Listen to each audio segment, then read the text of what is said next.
think demonstrating this as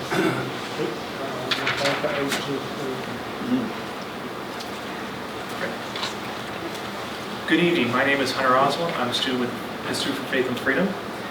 And on behalf of everyone, we want to say thank you for coming out this evening. And it is my pleasure to introduce tonight's speaker, Dr. Jeffrey Bilbro. Dr. Bilbro is Associate Professor of Grove City College and is Editor-in-Chief at the Front Porch Republic.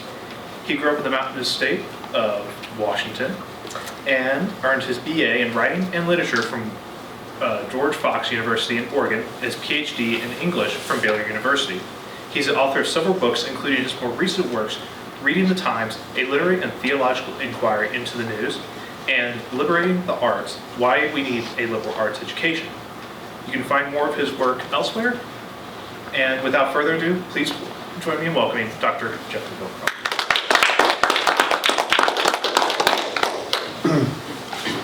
Well, thanks for coming out tonight, especially because it's a beautiful day. You can be on your back porch. But yeah, I want to thank especially to Hunter for putting this on, organizing this, and all the folks at IFF for doing this. This is a topic I've thought a lot about, but I don't pretend I've got all the answers. So I'll explore some questions with you, and I think there's maybe some time for questions, and yeah, we'll have a conversation. And I wanted to begin by just mentioning or assessing or thinking about two assumptions that many people have, maybe without thinking of them, regarding the effects of the news. And both of these seem true on the face of it, but I'm going to suggest that they're less true. And the first one is that people who follow the news closely are more involved with what's going on. There's a correlation between reading the newspaper and being engaged with your community. And it seems intuitive, right? And yet, studies suggest that actually the more news you consume, the less involved you are in what's happening around you. This is how a political scientist, Etienne Hirsch, summarizes the findings. He says, many college-educated people in particular think they're deeply engaged in politics. They follow the news, they debate the latest developments on social media, they might sign an online petition or throw a donation at a presidential candidate, but mostly they consume political information as a way of satisfying their own emotional and intellectual needs. These people are political hobbyists. What they're doing is no closer to engaging in politics than watching SportsCenter is to playing football, which I think is a pretty good analogy, right? So, when I watch the Pittsburgh Pirates play, I'm under no illusion that I'm affecting the outcome of what happens on the field. They're going to lose anyway. Well, maybe not. I just know that it's an engaging, entertaining spectacle, right? That's why I'm watching it. But there's something about watching the news, following the news, that makes us think that as we consume, we're somehow having an effect. But if we think about it, right, just reading, getting angry, is not actually affecting what's going on. And Hirsch argues that by becoming political hobbyists, to the extent that we become political hobbyists, we actually harm democracy, and that we would do better by redirecting that energy toward actually serving the material and emotional needs of our neighbors. So people who have a personal stake in the outcome of politics often have a better understanding of power, how it works. It's complicated, there's compromise that can be made, but they're willing to roll their sleeves and go to work. His surveys back this up. I'm not going to unpack this in all detail, but these are kind of his summary of the numbers that, again, people, especially college-educated people, spend a lot of time, but only 2% of that time actually involves, say, volunteer or get involved. Mostly what they do is news consumption, discussion and debate, contemplating politics alone, right? Again, things that may make you feel involved, but don't actually change anything. And I was actually talking to my neighbor who's on the township board before this, that part of the problem is so much of our news that we can access is about national politics, where we have less opportunity to get involved, and there's just less access, less opportunity because of the changes in the media landscape to get local news, which might be more obviously able to be acted on. So Hirsch concludes that politics as a sport incentivizes politicians to behave badly, political hobbyists cultivate outrage and seek instant gratification. And to the extent that that's true, sort of engaging in news as a kind of entertainment or amusement actually makes the problem worse. So, that's the pressing. Second assumption, people who follow the news must at least have a better understanding of what's going on. Right? Unfortunately not right. In 2019, this organization, More in Common, conducted a year-long set of surveys to better understand how Americans perceive the views and beliefs of their fellow citizens. And they discovered this perception gap, where in particular people on the extremes of the political spectrum badly misidentify the political or social views of their opponents. And you can see it's pretty evenly distributed. Which is kind of, what's maybe most surprising is that those people who say they're disengaged are actually most accurate in estimating the positions of their political opponents. But again, these people want to say, read the news, right? This is the sort of chart he shows that, or this organization shows, that people who regularly read the news and follow it closely are actually less accurate when they're asked questions about the political positions of people across the political spectrum. So the more news you consume, the more skewed your perception of the positions of your fellow citizens will be. They do find that not all news sources are created equal. You know, as you might expect, maybe the more partisan ones are correlated with less accurate perceptions. As someone who doesn't watch TV, I was surprised to see that some TV channel people, who sort of broadcast TV, actually helps. The problem too, though, is I think this is I think a 2019 study. You know, young people today, they don't watch TV, they don't use Twitter, they don't use any of this. You know what the most common source of media for people like college and younger is? TikTok. And so I don't have data on TikTok, but it's not good. I was looking at some studies this morning, actually. You know, there's about the Palestinian conflict going on right now, and what it appears that the best we can gather is that TikTok is absolutely dominated, in part by interested actors, seems, maybe funded by Hamas or allies, but it's absolutely dominated by pro-Palestinian videos. So if you're getting your news from TikTok, you know, I'm sure it's worse than this. But this is how one columnist of the National Review responded to this More in Common study when it came out. He said, how can it possibly be that the more you pay attention to the political media, the less likely you are to understand the true beliefs of your political opponents? It's sad, right? We think that if we're trying to understand, we're trying to be engaged, we should have that opportunity. So I want to take a step back and try to reflect on why this might be. Not necessarily by, you know, there's fruitful things you could do to look at the supply problem, right? What is it about the way the media reports maybe that contributes to this? But I want to look, since this is where we are, maybe more likely, at the demand problem. Right? What is it about our desire for information that can contribute to this kind of unhelpful information? And I want to suggest that there's two motivations maybe that are particularly unhelpful, and they're simply that when we turn to the media out of boredom and loneliness, that's when we're likely to become less informed and to turn to the media instead of actually engaging in the difficult work of knowing, understanding, and trying to help our neighbors. So let me talk about these two in turn. First, being bored. At the conclusion of his essay, Life Without Principle, Henry David Thoreau responds to the burgeoning mass media of his day. And, you know, the first social media, I would argue, is the telegraph. So it's not necessarily an old problem, but it's kind of an old problem, right? 150 years or so.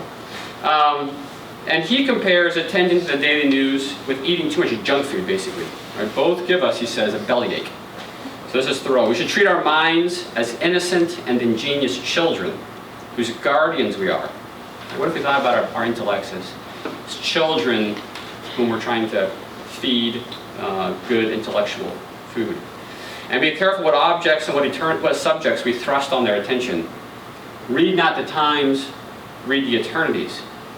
But those things which now most engage the attention of men, as politics and the daily routine are, it is true, vital functions of human society, but they should be unconsciously performed like the corresponding functions of the physical body. Not only individuals, but states have thus a confirmed dyspepsia, indigestion, which expresses itself, you can imagine, by what sort of eloquence. Thus our life is not altogether a forgetting, but also, alas, to a great extent, a remembering of that which we should never have been conscious of, certainly not in our waking hours. So, Thoreau's vivid description here, right, that feeding on the wrong kind of news actually gives you indigestion and captivates your attention with things that aren't helpful. I think conveys the dangers of indiscriminate consumption of news as entertainment. And it's not just an individual problem. He points out later that it's not just individuals who get indigestion, but states. And I think, if you've been watching what's going on in the House the last few weeks, you get a sense of what happens when politics is a sport that's portrayed for people in social media. So if we think about the news as a kind of consumer product, then what's exciting is what leads, right? If we're bored, I could either binge a Netflix show or I could scroll through the news feed, and these become kind of parallel activities, alternative sources of amusement, right? And amusement just means not thinking, right? For bored consumers. So if we turn to the news in the spirit of curiosity, then we're really vulnerable to the wiles of ideologues, advertisers, anybody trying to sell us things. And we also become susceptible to the sort of talking points, sort of superficial jargon, hashtags, memes, just whatever the loudest slogan is, that's what we're hearing the most often, and that's what we take in. But of course these lack the nuance and precision we need to actually deal with the real problems of politics, culture, society, right? So this is, I think, how it comes to be, that attending to the news closely actually makes us less well-informed about what's going on. So Thoreau says that the challenge here, that the goal is to read not the times as much, but to read the eternities, spend more time reading things that last. And we'll turn to that here in a few minutes. But at this point, at the conclusion of the section on boredom, I just want to suggest that if we make the news media the primary lens through which we view the world, then we can get caught up in these sort of distant, titillating, shocking events and not pay attention to the ones that are closer at hand. And I think it's in that condition that we can become like the priest or the Levite in the story of the Good Samaritan that Jesus tells, who passed by the wounded man because we're concerned about who our people are, right? Who our social group is, and not see him as our neighbor. So, if we turn to the news out of boredom, the results are not going to be ideal, and we'll crave outrage and sensationalism. Okay, loneliness. Second problem. If the consequences of turning to the news in search of amusement are bad, the consequences of looking here for community are not much better. We get this insane sense of collective fever, kind of, when we attend to this, what's happening in Ukraine, or the pandemic, or what's happening in Gaza.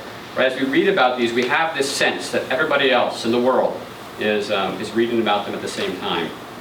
Benedict Anderson writes about this, like the ways that news media can actually create community. He says that each communicant, each person reading a newspaper or watching TV, is well aware that the ceremony he performs is being replicated simultaneously by thousands or millions of others, of whose existence he is confident, yet of whose identity he has not the slightest notion.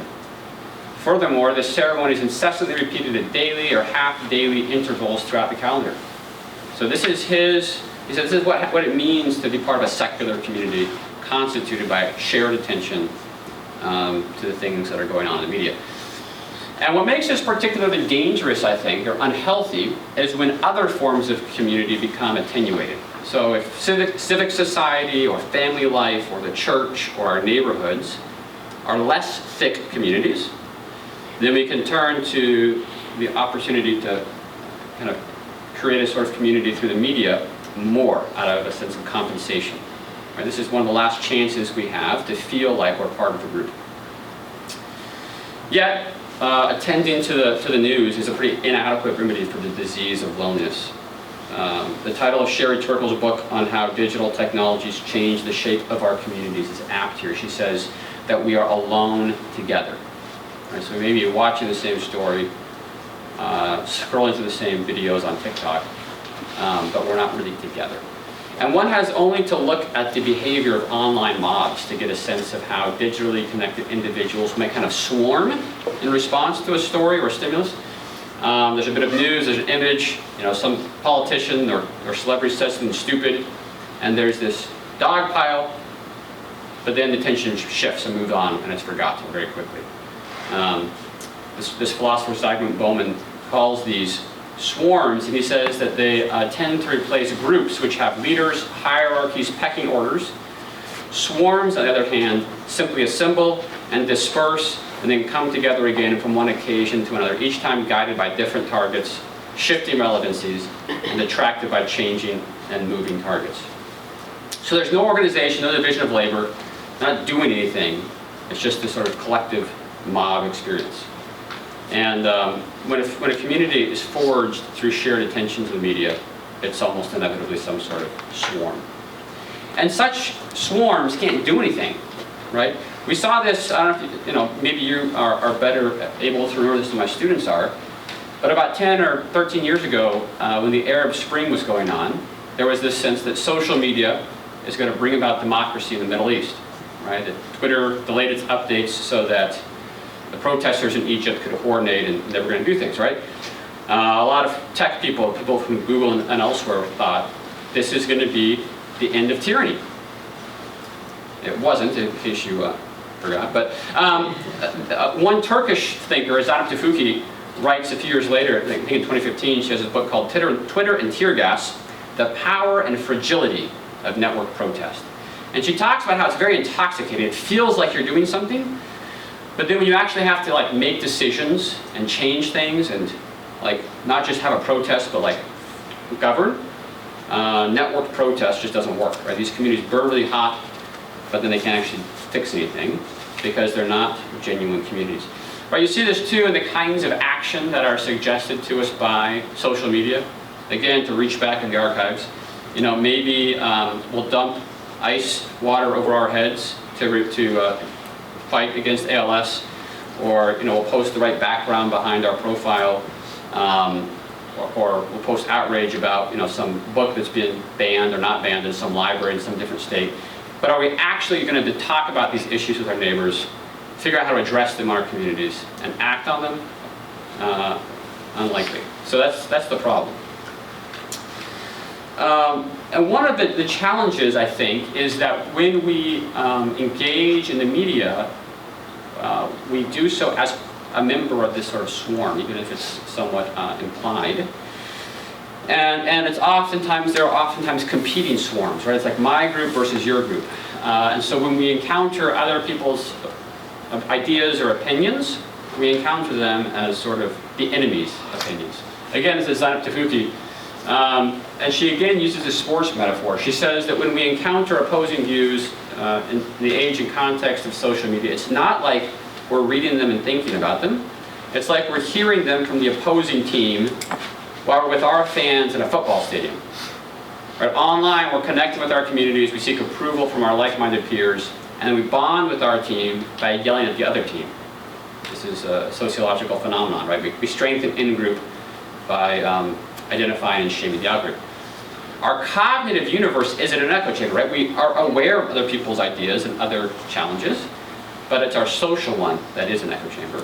And that's why fact-checking or diversifying your newsfeed, right, listening to other voices, isn't that effective because belonging is stronger than facts. What we're really looking for, in this context, when we turn to the media, is a sense of community. And community is important, but the media can't really provide the kind of community that we need. And I think this has effects on those of us, even those of us who don't use social media that much. The tech critic Ellen Sakasis recently has argued that the timeline, the social media timeline, now tends to be the principal point of mediation between the world out there and our perception of it. The grammar of social media is becoming the grammar of all social relations, right? So think about it this way. If I meet a new neighbor and I strike up a conversation, it would be really rude and awkward if the first thing I ask are, what do you think about abortion? What's your opinion on immigration?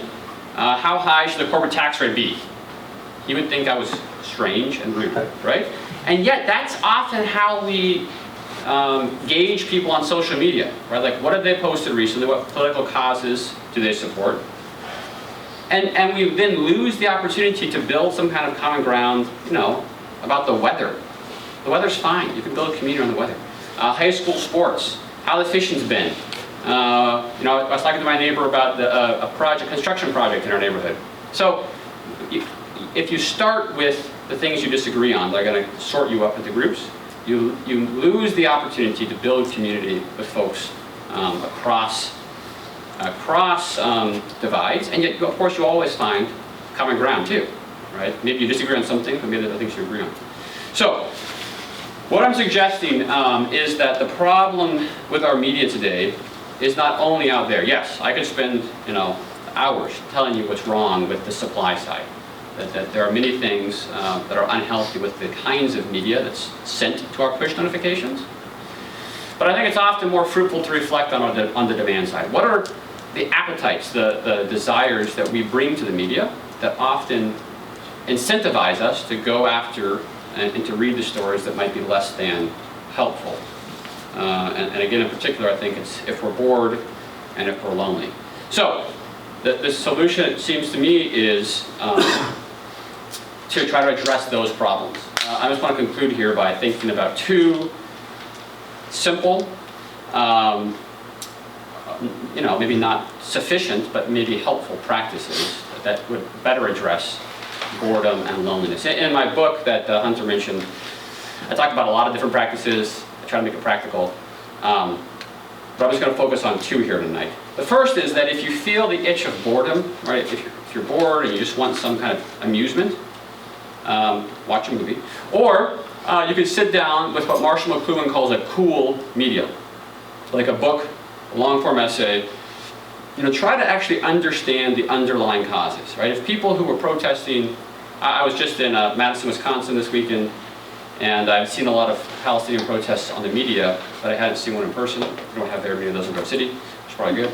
But I saw some students protesting with kind of obscene, crazy signs. And I just thought, if you actually, it's a complicated issue, right? I get that we have different opinions, that's fine. But if you just try to understand the roots of this issue, maybe you would not be so superficially pro-Hamas, I guess. It's hard, I just think, right, so often people don't have the opportunity, or they have the opportunity, they don't have the energy to go actually understand what's going on, right? They sort of catch what's in the air and they participate. Bonnie Christian, who's actually coming to give a Faith for Life lecture maybe 2 weeks at the college, she also has a book recently out on the news and how we can figure out what's trustworthy. And she recommends, what if we choose a limited number of stories, like maybe 2 or 3 things, right? Maybe I don't have time to be an expert on the Middle East. Maybe there are other things that I'm called to really understand. But if I read essays, read books, and follow the breaking news, then I'll have the context to understand what's going on, and I'll be less likely to just sort of follow the latest outrage. I think one of the benefits of this approach is a greater recognition of nuance and complexity. We might still have strong convictions, right? But at least we'll understand why others hold different ones. And we'll be disabused of the easy answer, the easy promise, which is that there are easy answers, clear good guys and clear bad guys, and that, if we just won, everything would be fixed. Alexander Solzhenitsyn, who spent years, I think 10 years, in Stalin's Gulag, he is the guy who wrote, "The line separating good and evil passes not through states, nor between classes, nor between political parties, but through every human heart." Right? Solzhenitsyn had a keen sense of his own failings, and I think that's what made him such an acute observer of culture. So reading old books, trying to study particular topics well, helps alleviate, I guess, the boredom that is creating quick, emotionally charged amusement.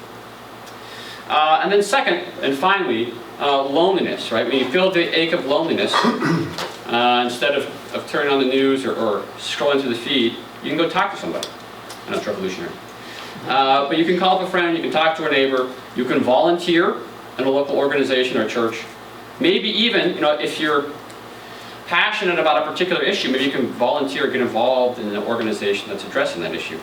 One of my favorite renditions of this piece of advice is found in this poem by Richard Wilbur. Wilbur writes this poem in the 1960s, which was a time of deep polarization. Right? There were riots, there's a lot of violence, deep polarization. And Wilbur sympathized with the strikers, with the students who were against the war, but he was very upset with their mode. And he wanted to call his own tribe, as it were, to approach their opponents with charity and patience and dialogue. So I'll just read this poem. It's brief. For the student strikers, go talk with those who are rumored to be unlike you, and whom it is said you are so unlike. Stand on the stoops of their houses and tell them why you are out on strike. It is not yet time for the rock, the bullet, the blunt slogan that fuddles the mind toward force. Let the new sound in our streets be the patient sound of your discourse. Doors will be shut in your faces, I do not doubt. Yet here or there it may be, there will start, much as the lights blink on in a block at evening, changes of heart. They are your houses. The people are not unlike you. Talk with them then, and let it be done, even for the gray wife of your nightmare sheriff and the guardsman's son. So the poem is issuing an invitation, right? The contemporary poet A.M. Juster, who's actually used to under the Bush administration, ran the Social Security agency, got serious backlash when he recommended this poem and its stance to his fellow poets during the 2016 presidential race, right? Poets, as you might imagine, are somewhat politically active, and they didn't want to, listen to people who might vote differently than they did. But Juster explains what he finds so moving about Wilbur's words. He says, this is a somber, stately poem. It is sober in its language, but it has a sense of loftiness. And the 4-line stanzas conclude with a line that's half the length of the other lines, which give it both a gentleness and a force. I think that's right. So talking to our neighbors, with whom we have much in common, but also perhaps substantial disagreements, requires both gentleness and force, right? It requires kindness and courage, sympathy and conviction. So although this may seem like trivial advice, it does require real character. It's hard, right? It's always easier to kind of take shelter behind a screen and to quietly and individually read your paper, watch TV. But I think getting out and talking to people can bring real change. It's not going to fix all the problems that ail the national media landscape, right? But it can help address the root dysfunctions that feed maybe my own unhealthy obsession with the media. And it'll be good for you, and it'll be good for your neighbor. So that's helpful. So, as we try to make sense of the media and figure out how to engage it wisely, we would do well, I think, to remember that media simply means that which mediates, which is in between. Right? The media is that screen that is between us and the world, right? And the question is, what is between us and our neighbors, us and the world? What is filtering things to us? And does it make the world present to us, or does it distort that world? And I think the evidence suggests that in general, the media that we have, that we are afflicted with, tends to distort rather than mediate well. So my suggestion is, consume less. Right? If it's not working, then maybe look for other ways of mediating the presence of our neighbors of the world. And it's going to be hard, right? It would be easy if there was one channel you could watch or one publication you could get that would fix all the problems. I'm not sure that it's that simple. But recognizing the distortions that exist might be the first step towards seeking out more productive means of understanding our world. And then hopefully, understanding with an eye toward discerning how God might be calling us to engage and respond and get involved. So it's not just passive. So reading old books and talking to our neighbors is not some magical cure. I get that. But I think it's activities like this that might help better mediate the world to us. So, thank you very much. Thank you.